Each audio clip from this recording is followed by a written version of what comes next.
I'm Adair Paterno of Sante, Adairus Rustic Ales, and this is the Brewer to Brewer podcast from All About Beer. My guest today is Tim Adams of Oxbow Brewing Company, and he is here for a conversation that goes beyond the brew house and into topics that matter to brewing professionals and curious beer drinkers.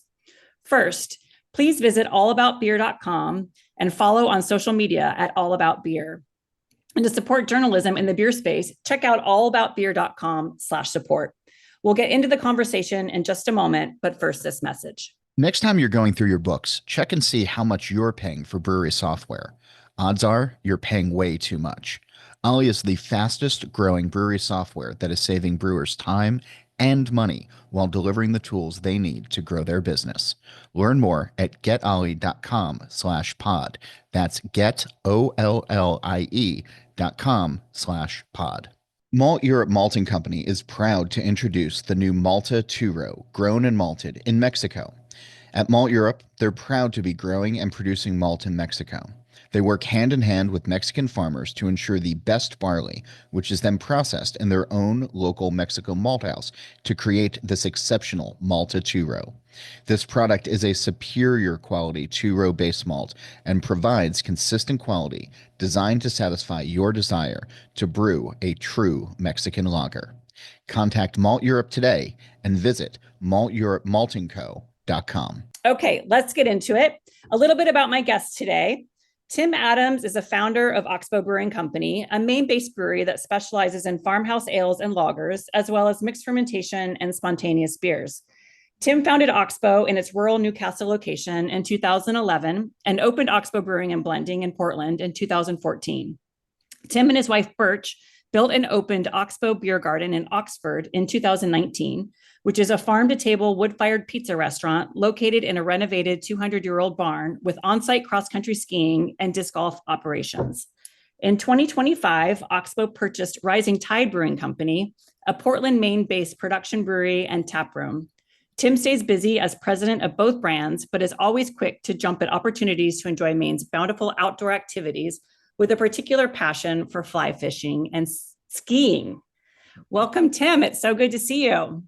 Thanks, Adair. So good to see you too. Thanks for having me. Yeah, my pleasure. I was really excited to talk to you because you and I met, from what I recall, in about 2014 in Denver at the What the Funk Festival. So over 10 years ago.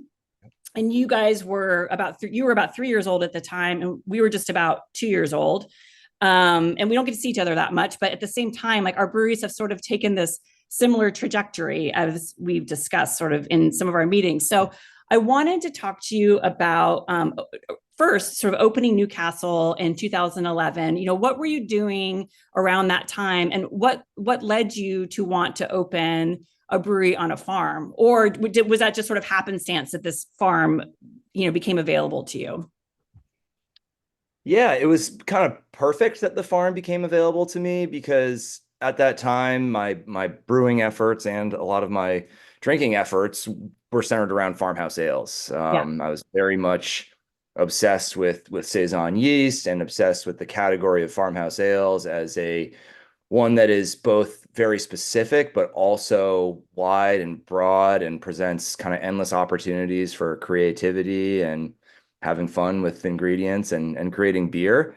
I was working in the industry at the time. I was more on the sales end of things. I was kind of homebrewing like crazy and very much into beer production, but not on the professional large scale level.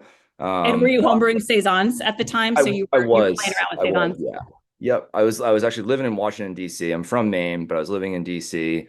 And so I was brewing these, farmhouse style ales right in the middle of the city, which was a blast, and learning a ton. And that market is still incredible and was definitely like peaking at that time with all the different imports and beers from all over the country kind of being brought into the sort of Wild West distribution scene that is Washington, D.C.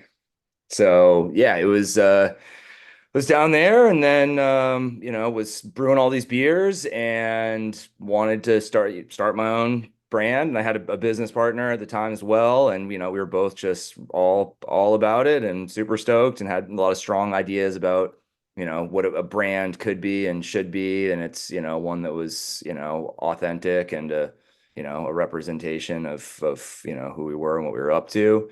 And he had the property up in Newcastle, so it was just perfect. He and his wife had this beautiful farmhouse up there on about 18 acres of land, beautiful water, beautiful woods, and it was the very natural home for Oxbow to start.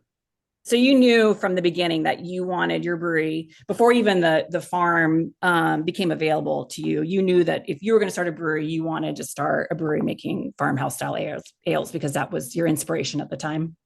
Absolutely. And it was what I was into. And I also felt like to be a brand and to be a successful brand, and also, in my opinion, which tends to lean kind of on the artsy side of things, I want to do something focused and something different than what was being done out there. Yeah. Especially at that time, there were a few other farmhouse breweries, farmhouse ale focused breweries that were kind of percolating in different parts of the country or had just recently opened up. I think about Jester King and Hill Farmstead and you guys. Mm-hmm. But yeah, so when I knew I wanted to have that tight focus. And for the first 3 or 4 years of the brewery, all we used was Saison yeast or mixed cultures. It wasn't until, I think 2014, we came up with Lupolo, and that was the beginning of our lager production. Okay. And we added lager to our portfolio, and still to this day, we're farmhouse ales and lagers. And no IPAs or, other types of, American inspired ales. No, we'll do a lot of variations within that farmhouse where mixed ferm stuff and spontaneous and everything like that. But right. we've have managed to get this far while just kind of sticking to those core Oxbow styles. That's awesome, because I know for a lot of breweries, including my own, in order to make ends meet, I would love to make saisons all day, every day, but I can't pay my staff just doing that. So I think it's so awesome that you've been able to build a brewery around farmhouse ales. Thank you. And it was definitely like lager to the rescue in a lot of ways, to be honest. The lager is what, unfortunately, the beer drinking public was started to really come around to lager around that time. And it was, lager became much more mainstream. So that was really good timing. And, we definitely leaned into some of the kind of trends that had emerged in our own way, fruited beers or whatever. We would, we had a couple of more like lower price point, 4-packs of cans that were, made with fruit juice and clean yeast and all that, we didn't have to, not everything had to be a $20 bottle of, Creek type beer or whatever. So we've definitely made our moves to be able to kind of tap into more of that, mainstream drinker, but still never really did the super mainstream stuff. Yeah, never sort of leaving your roots behind, which is awesome. When you were developing your mixed culture, was that something that you worked on as a home brewer, or did you start developing that when you built the brewery in Maine?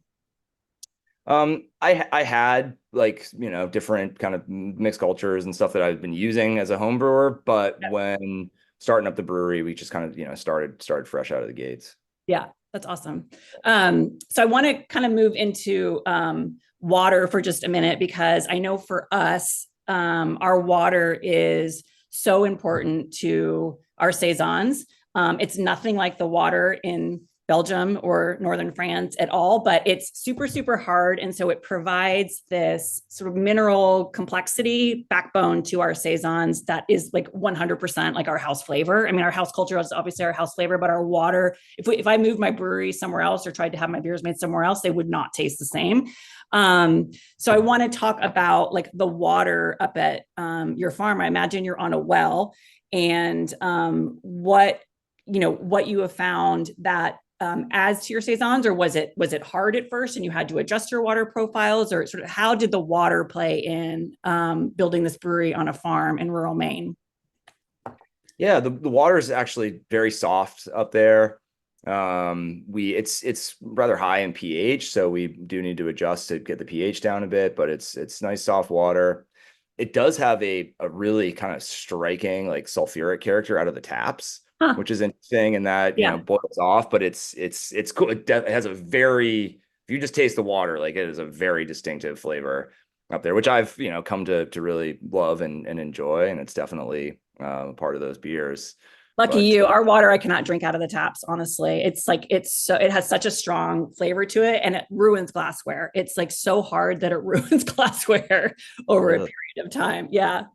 wow. Yeah, no, we're on the well, and we dug that well for the brewery.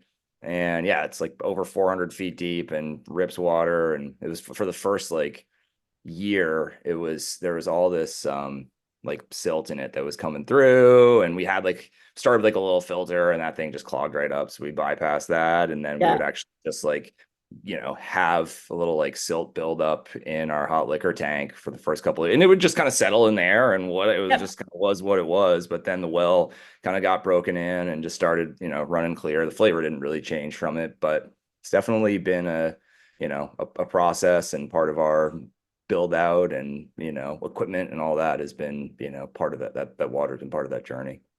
And the well, you're not going to have any issues if you want to expand production. Do you have enough well support up at that location to do that? We do, yeah. The well is seemingly continuing to produce plenty of water, but I also don't plan on expanding production up there. At all. Are you making all of your beers up there, or have you, and we'll get into this later, that you recently purchased another production facility, another brand that's located in Portland, but are you making all of Oxbow's beers up in Newcastle? No, up in Newcastle, we're only making Oxbow beers. Yes. But we have, in lieu of needing to expand up there, which would involve cutting down a bunch of trees and just changing the beautiful rustic nature of that location. We have been producing some beers out of our new Portland location, the Awesome. Rising Tide Brewery, Okay. as well, which has definitely been an exercise in water chemistry. The water there is also very soft. It doesn't have quite the same mineral character to it. There's subtle differences that our brew team can basically detect, but it's low. I think that the general public is not noticing a difference. And certainly love brewing in Newcastle. It's one of the most beautiful, picturesque, idyllic places to produce, and we making what we can up there. But to meet the other demands that we have, we're using that location, and we're also brewing our lagers down in that Portland location. Down in Portland. Yeah, you kind of are actually led into my next question, which is, are there any other challenges, to brewing on an actual farm property? I mean, I've been to your brewery. If you haven't been to the brewery up in Newcastle, you listeners, I highly recommend you go, because it is one of the most beautiful breweries I've ever been to. But you are in rural Maine, with, Cow Shit Corner literally down the street from you. So are there any other challenges, or any challenges that come up as a result of being on this, rural property that probably wasn't built for industrial production or a manufacturing business?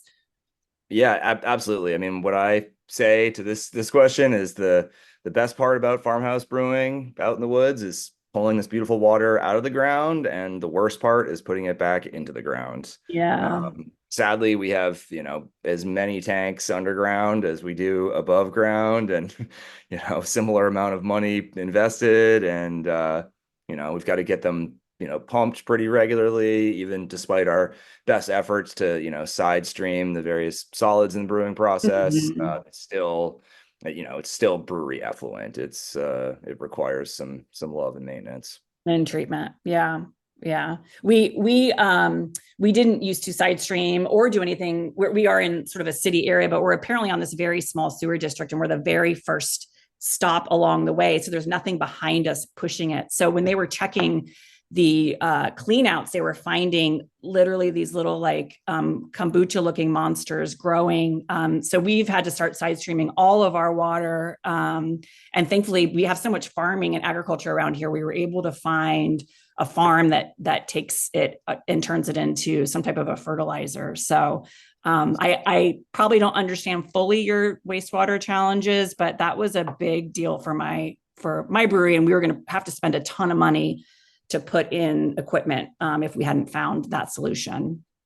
Yeah, glad you guys were able to work that out. It's not a fun place to spend money. It's not a pump, I'm sure. So you guys also in Newcastle, I'm gonna stick with Newcastle for a minute. You produce more than beer up there. I guess I've been to the property. What other things are you producing up there, and how are you utilizing them either in or out of your product?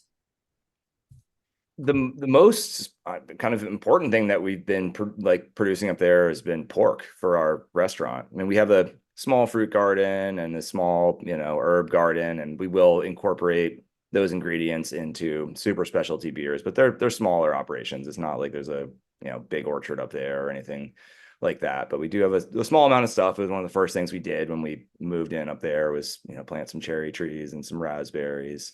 But and we've raised bees up there for quite a few years and done some Awesome. wonderful honey beers with that honey. But kind of the biggest focus has been our pig program up there. We've got lovely woods and we can rotate the pasture around, and there's lots of oak trees and acorns, and these pigs are kind of free ranging and rooting around eating all kinds of awesome stuff. And the pork is incredible. And we have a pizza restaurant in Oxford, and so we process all of that, and it all ends up on pizza pretty much. So or pretty much all of it. You don't sell any out to the public or to other producers.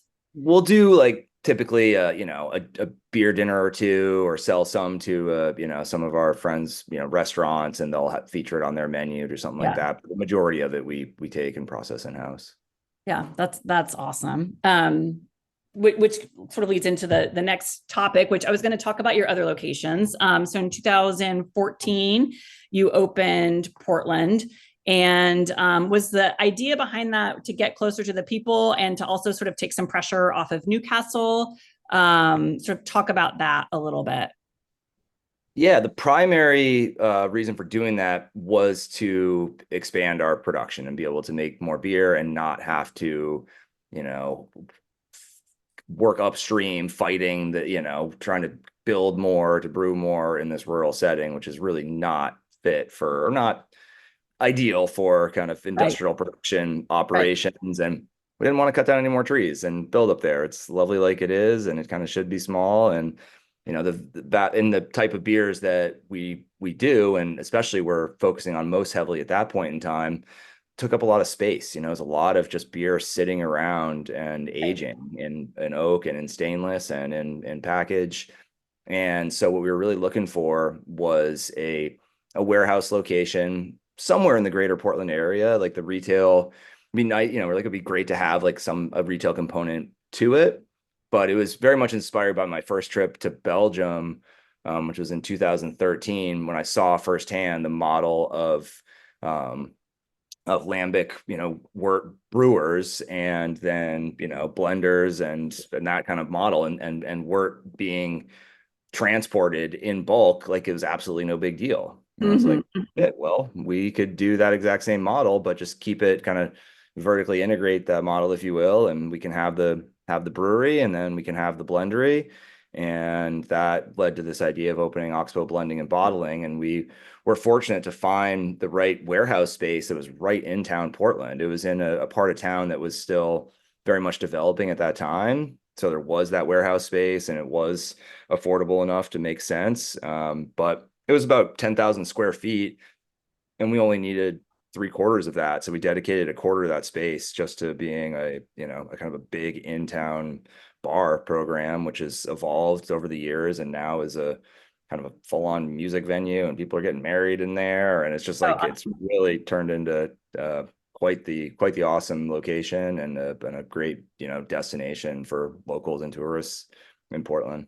Yeah, and I'm sure a very different experience than what somebody would get in Newcastle, which is cool that you can kind of create these different experiences. Absolutely. When you're transporting the wort, are you sort of doing a primary fermentation up in Newcastle and then barreling it down and shipping it, or are you shipping it how are you getting this wort down to Portland? We've got these cool like transport totes. Oh, They're basically like 7-barrel totes. There's little slots in them for the forks, and we've got a box truck, and we just transport them down in various stages of fermentation. okay. most typically the beer has undergone its initial primary fermentation, and then we'll bring it down. We So it's don't somewhat do, stable at that point. yeah, somewhat Yeah. stable at that point. Yep. Yeah. Awesome. So that's Portland. And then 2019, fast forward, you and your wife, Birch, decide to open a pizza restaurant and another taproom location up in Oxford, Maine, where you're also providing all kinds of activities for people to do. Can you talk about like the impetus behind that a little bit? And again, we all know what happened like a year after that. And did COVID like really kind of put a damper on you getting that place up and going? Yeah, totally. It was well, COVID did not put that much of a damper on it, honestly. It That's awesome. got to be a good location for the circumstances at the time because it is so outdoor oriented. The location was a cross-country ski center from the late 70s, a pretty beloved, popular local Nordic ski center on about 100 acres of land, bunch of trails back there. And you're an And avid skier. I just want to I let all of our guests know love who to don't ski. know I Tim. grew up like really into downhill skiing and ski racing and like going fast and jumping off cliffs and like adrenaline kind of junkie. But Yeah. then I've gotten into Nordic skiing so much since getting this location and operating the ski center. But one of my coworkers, it was his family, his mother-in-law was the, founder and operator of the spot, and she wanted to sell it and, focus on another ski center. And so we had this opportunity, and it was in a part of Maine that I love and is a, totally different area than either of the other two locations. And it was pretty easy to see the vision out of the gates. And it was a part of Maine that's pretty underserved in terms of, food and drink and all that. And so, yeah, just kind of went for it and absolutely like kept the cross country ski center going, put some new love and energy into it, and renovated this old barn. Huge project, renovating a 200-year-old barn, which was really fun and rewarding and a great, opportunity for artistic expression and all that, and just create a unique hospitality environment that's very much focused on outdoor hospitality, which was, feels really like kind of core to what we love to do most. Yeah. And yeah, we've always had awesome staff in there. We've gone through a couple of different chefs, but they've all been from kind of fine dining background, but focusing that energy on a simple program of naturally leavened, wood-fired pizza, using Maine grains and local ingredients. And we've got a farm on site there where we grow a bunch of herbs and vegetables, and all that goes right on the pizza or in the salads or whatever. And yeah, it's an awesome spot. Ton of fun That's the there. one I haven't been to yet. I'm really looking forward Got to to come on up. And we opened up a disc golf course too. We just last year we did that, but for the first 5 years, people are just like, "Come on, guys, you got to open up a disc golf course. You have all this land, it's perfect." And so like you have the winter activity. Now we need like the summer activity. Was that sort of the idea? Exactly. And sadly, the winters are getting shorter and shorter, as we all know. So it became more and more important to have that, shoulder seasons and summer activity. And are you finding up there that you're serving primarily locals, or are you getting a lot of people like they're using it as a destination? Like, hey, let's go up and go skiing. And there's this like awesome place that we can also eat and drink and all of that. Yeah, it's a nice mix of both. And also it's directly on the way to the big ski areas, the downhill areas. So a lot of people like from Boston and beyond will come up to Maine to go skiing, and this is right on the way. You literally drive right past it.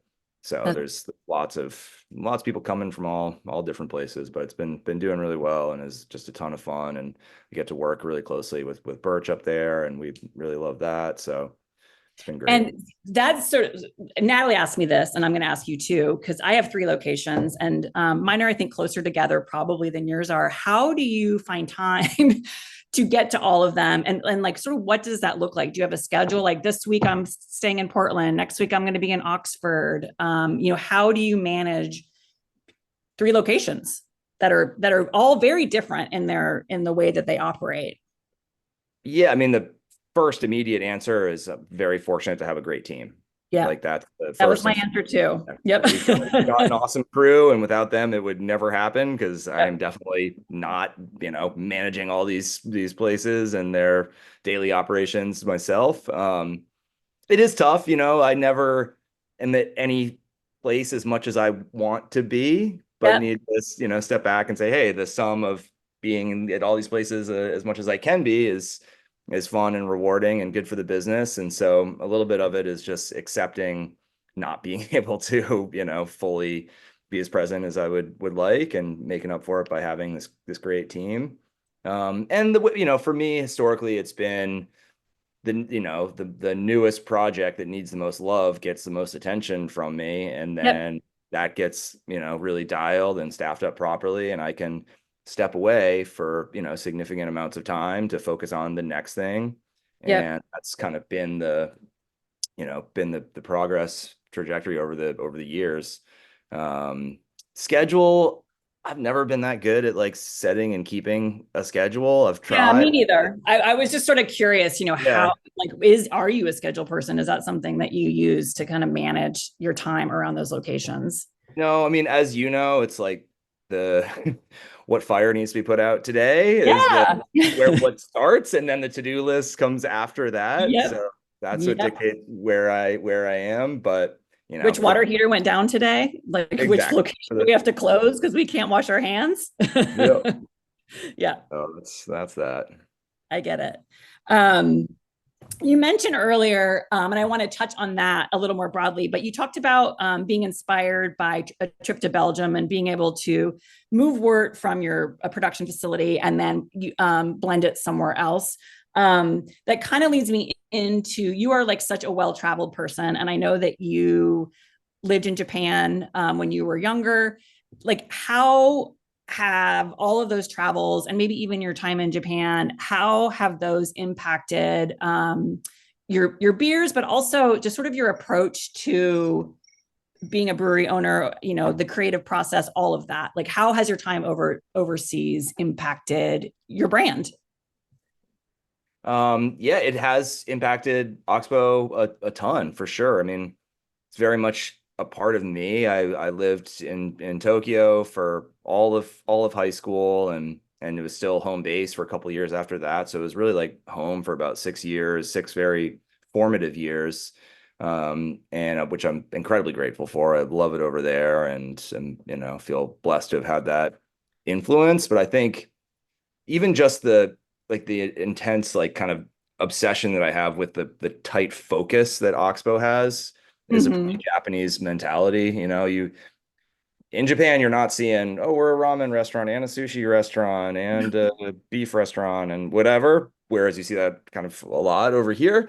And so that ethos, philosophy kind of really hit home with me. And so I was just like, I, want to open up this brand that has this very specific tight focus. And I think that's definitely like a Japanese mentality. And then also, we're very hospitality driven, and that's a very Japanese thing. Everybody that's been to Japan knows that the hospitality culture over there is pretty much second to none. And it's just a standard. Like there's just no two ways about it. And so that's, another influence that I'm grateful for. And then certainly in terms of the more specifics about the beers that we make and how we make them and all that have been definitely, inspired and informed by quite a lot of travel to Europe, Yeah. Belgium, Italy, Germany, Czech Republic, but Yeah. mostly Belgium and Italy. Those two countries have had the most influence on the specific beers that we create and how we create them. And but you and I both are very fortunate to have been invited to a lot of international beer festivals and have been able to network with all these wonderful brewers from around the world, and that has really, I think, done a lot for all of us. And we've Absolutely. we've tasted the best in the world and know what it can taste like, and at the source, and then been like, okay, well, that's where the bar is. That's what we got to reach for. And Yeah. that experience is so critical, I think. Yeah. Yeah. And just seeing, what you can do sometimes with so little. I don't know if you visited Fantôme when you were in Belgium, but the first time I went there, I was like, wow, I cannot believe Danny is making this beer here on this tiny little piece of property in the middle of nowhere in Belgium. For Yeah. sure. Yeah. Um, I think your designer is in-house. And I know that some of your labels sort of seem to have this Japanese influence, not all of them, but I have definitely felt some of that in some of your label art. Was that something that you looked for in a designer, someone who could follow through on your vision, or did your designer really kind of help you create a vision for your look and feel at Oxbow? Did that question make sense? It sounded a little. It made perfect Okay. sense. It was the vast majority the latter. His name is Will Sears. Yeah. He has been with Oxbow since day zero, before we ever even sold any beer. He helped us come up with all of our original art, and still does. And yeah, I mean, it was just one of those things where he joined the team. He's super talented, and we said, hey, you are going to be the one to help us, develop what will ultimately become this portfolio of art. And he was super strict right out of the gates, which was cool. It was a similar ethos, a similar approach to the art that we had to the beer. Yeah. But we are only doing white background labels. We're only using Wow. this. We're only using this blue and black. And that's it. And he's like, I know this feels like constricting now, but he's like, just wait 10 years when we've got this whole like wall of beers to look at. And then when we introduced lagers, said, okay, we can use gold on the lagers, and all the lagers have gold edition.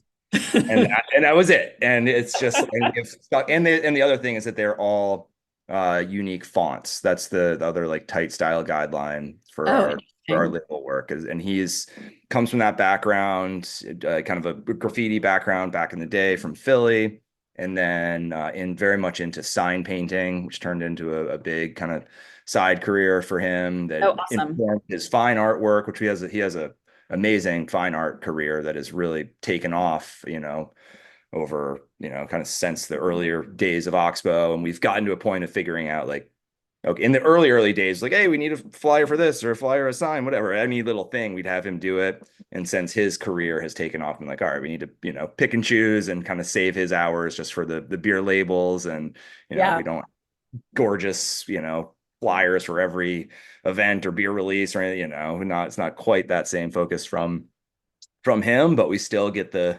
goods from Will. And yeah, I absolutely love his art, and Yeah, think me he's too. Game, and feel really, really grateful to have him on the team. So, and it's very distinctive.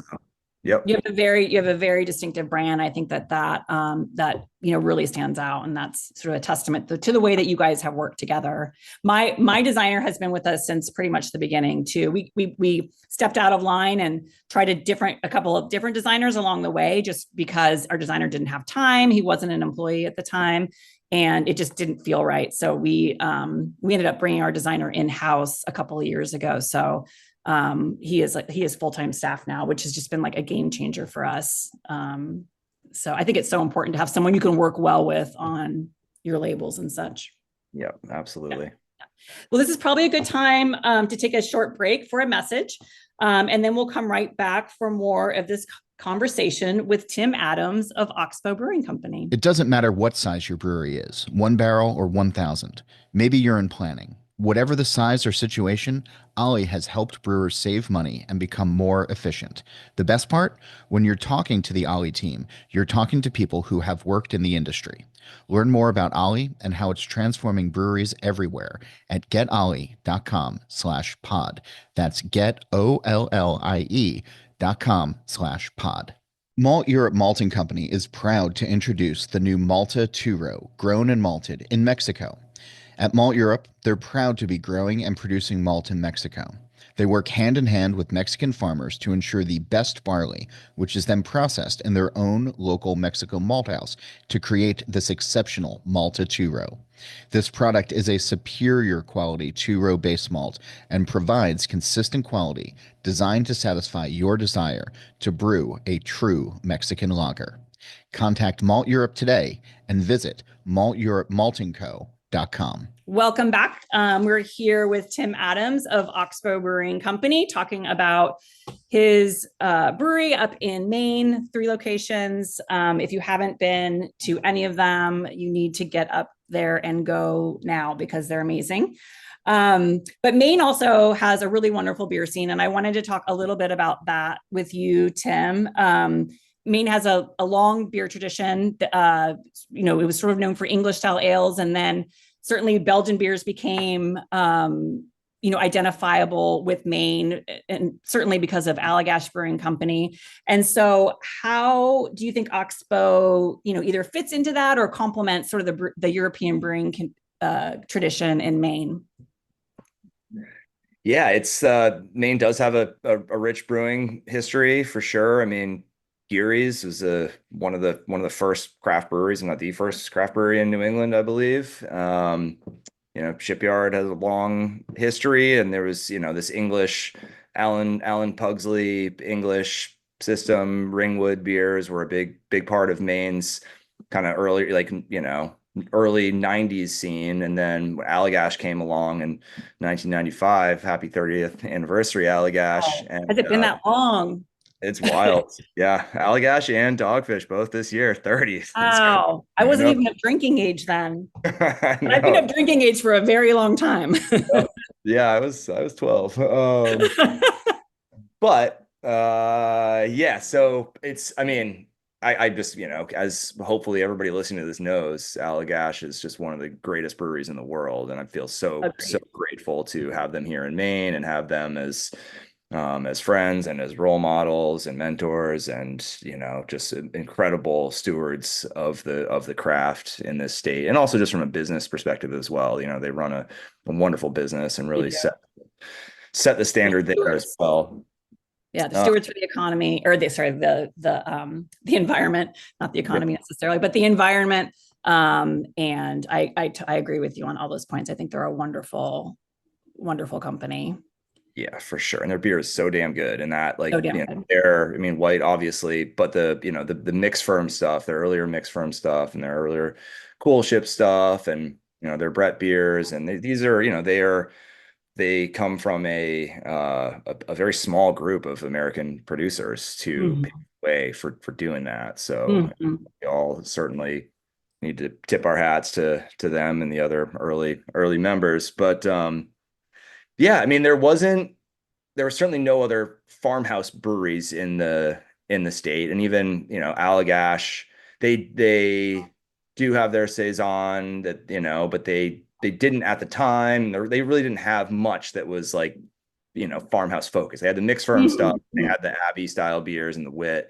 But it was definitely a very adjacent to Allagash, but also, completely different than what anybody else was doing, and, different enough from them to still feel like it was a real, authentic contribution to the beers of Maine, and not stepping on any toes or not being redundant. That's always kind of been an obsession of mine, was just like, got to do something different, got to contribute something different to this, world of beers. And then, yeah, there was, Maine definitely changed. The beer scene changed a lot right around when we started. I mean, we were, I think, the 25th brewery in Maine, and now there's 180 or something like that. I mean, every state's like singing a similar tune, I'm sure. Yeah, we did 1,000 in California. Oh my gosh. We do have 40 million people though. So yeah. Oh, there you go. There are more people to support it, but yeah, 1,000. Yeah. I think we've got like 1.2 million or something like that. Yeah. 1.3 maybe. Portland's only 65,000 people. It's crazy. Yeah. That Santa Cruz is about the same, a little smaller actually. But Maine Beer Co., I believe they were 09. Obviously, like, they just like raised the bar majorly for hoppy beers. And continue to be one of the best. Rising Tide opened in 2010. There was, a handful in between, 2010, 2000. I think, Bunker was like 2012. I think Bissell was like 12 or 13. Like, right. We were all like kind of that same time period was a little hot spot, and then some great beers started coming out. But really before then, it was like the the early like Ringwood beers, and then Allagash was like mostly like what Maine had going on. There was, obviously there were some others. Atlantic Brewing Company had, been making beers for a long time, really great beers, and still do.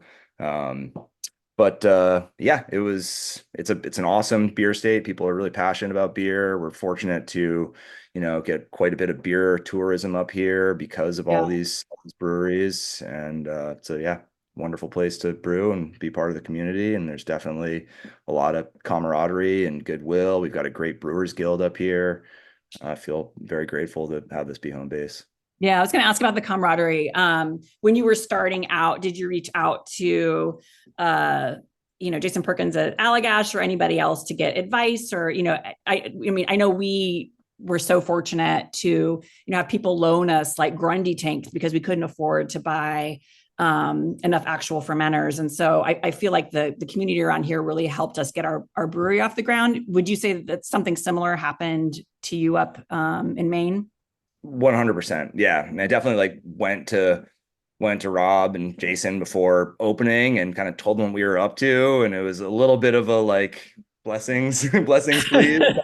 We're not Kind of stepping on your toes. yeah, which was, very readily granted and then some. And they've always been helpful. In fact, the first beer that was ever brewed up in Newcastle, we had the brew house in, but didn't have the tanks going. But I just went down to Allagash and got some oak barrels, some like, Curio barrels, and we just worked right into there, and kind of that Yep. was dosed it up, and that was the origin. That was the start of our first mixed culture. Uh, Awesome.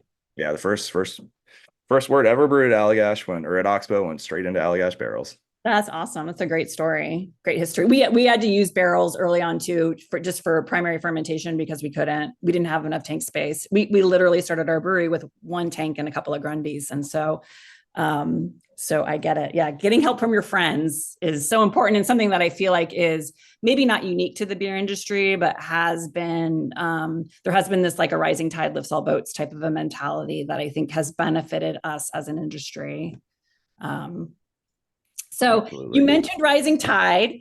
You and I both just recently purchased, existing beer brands that had existed in our communities before we were even breweries. Natalie had asked me what my impetus was for making that decision. Sort of, how did that come to be for you? Like, how did you decide, hey, I want to have another beer brand, or hey, I need more production capacity, or was it a situation where someone approached you and said, look, we think we're going to sell, and we think you'd be like the best ambassador, or the best person to steward this brand into its next life?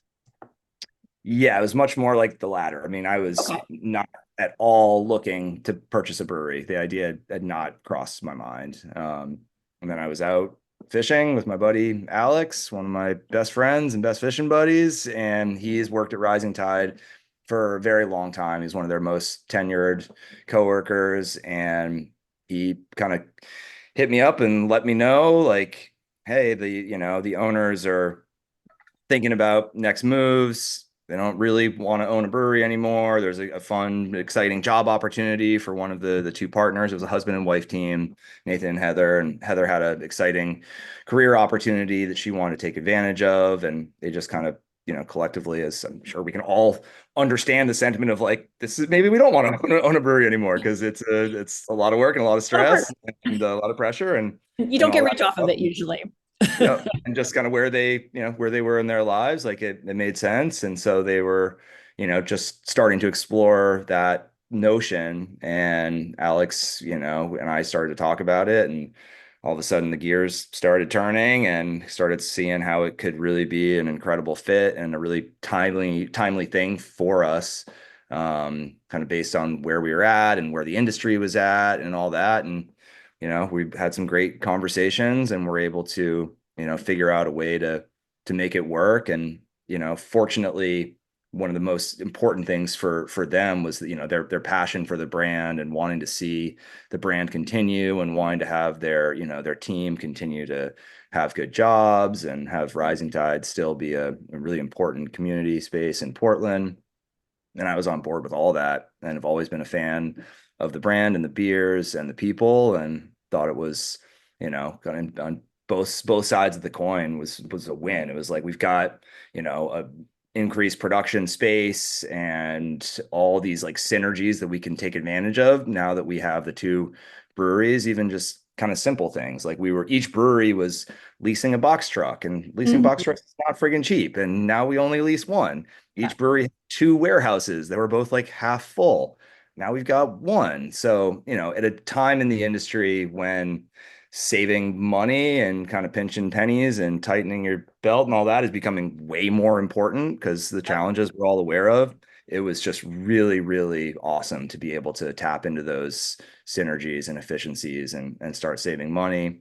Also being able to increase our production and also just kind of the collective brain trust like doubled. They've got a great team that has a lot of their own special skill sets. We've got a great team that's got our own special skill sets. And obviously there was some overlap, but there was a lot of just like complementary things about the team and where, specialties and knowledge lies. And then also in just the two portfolios of beer are very different. So they weren't competing with each other. It's just really just made sense in all these different ways, and is continuing to be a really fun project that we're, just very, very, very stoked to be in. I mean, it was definitely like a really just, rejuvenating and reinvigorating thing to have this big, new, exciting project going on. So yeah, I've been very, very busy, but also very stoked over this past year.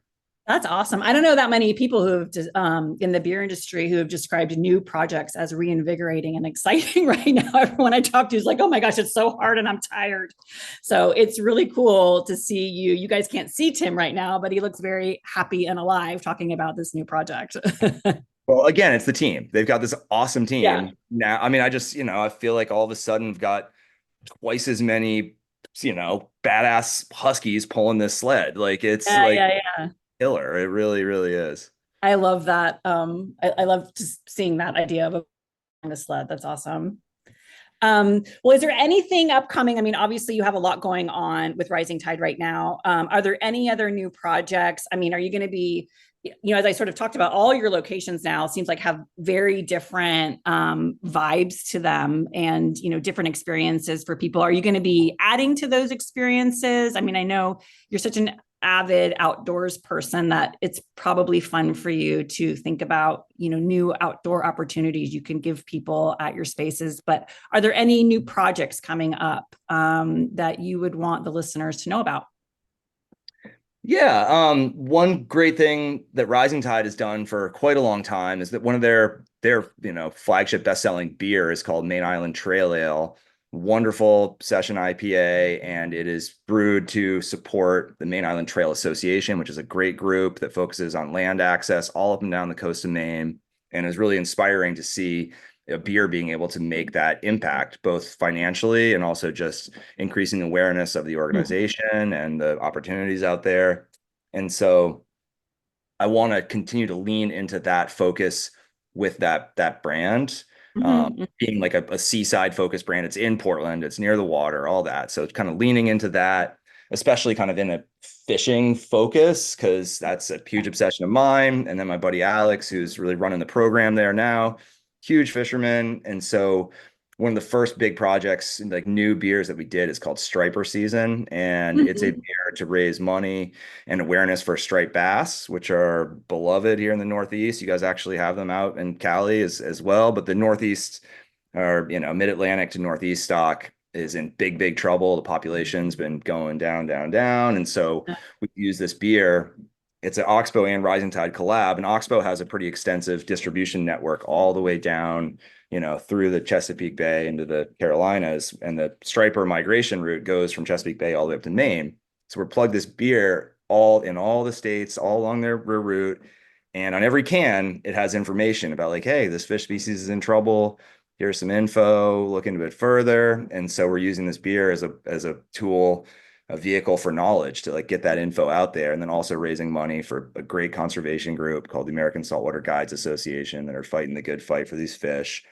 And it's working really, really well. It's just like, wow, we can, have this brewery kind of have this focus for conservation and, kind of outdoor, salty, fishy, that kind of stuff. So Yeah. right now that striper season has been the big focus, but looking forward to, whatever the next beer is that we produce from that brewery that has kind of a similar focus as well. So I love that so much. I feel like, and I said this to Natalie, I feel like it's almost our duty.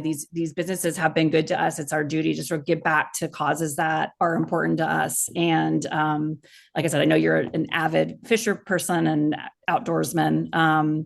So I just love that you're using this opportunity to give back through that beer. And I can't wait to try it. I think that we ate some striped bass when I was up visiting you one time years and years and years ago.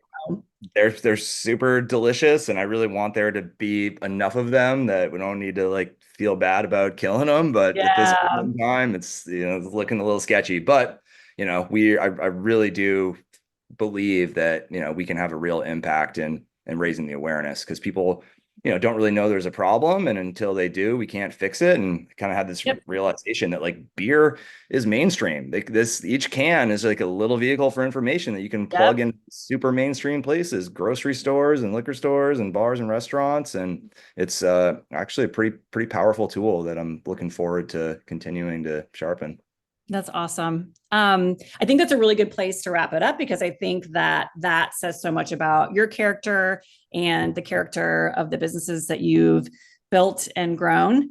And it's just been so awesome to talk to you. We don't get to see each other enough, and we live very far away from each other. So it's really great to catch up with you, Tim. I could talk to you for like another hour, but I think that the All About Beer folks would get kind of upset with me. So thank you so much. Yeah. Thanks so Thank much you, for your Adair. time. Tim will be back on the next episode of the show as the host, having a conversation with a brewer of his choosing. That will be on the air in 2 weeks, so make sure you tune in for that. A reminder, visit allaboutbeer.com and follow on social media. To support journalism in beer space, check out allaboutbeer.com/support. I'm Adair Paterno of Sante Adairus Rustic Ales. Thank you for listening to the Brewer to Brewer podcast. This episode was proudly brought to you by Ollie, the brewery software that could save you massive amounts of money and time, just like we did for hundreds of brewers like you in 2024. Make 2025 the year you switch to Ollie and discover why it's the fastest growing brewery software trusted by thousands of brewers across the globe. Visit getollie.com/pod to learn more. One more time, that's getollie, OLLIE.com/pod. Cheers. Malt Europe Malting Company is proud to introduce the new Malta 2-row, grown and malted in Mexico.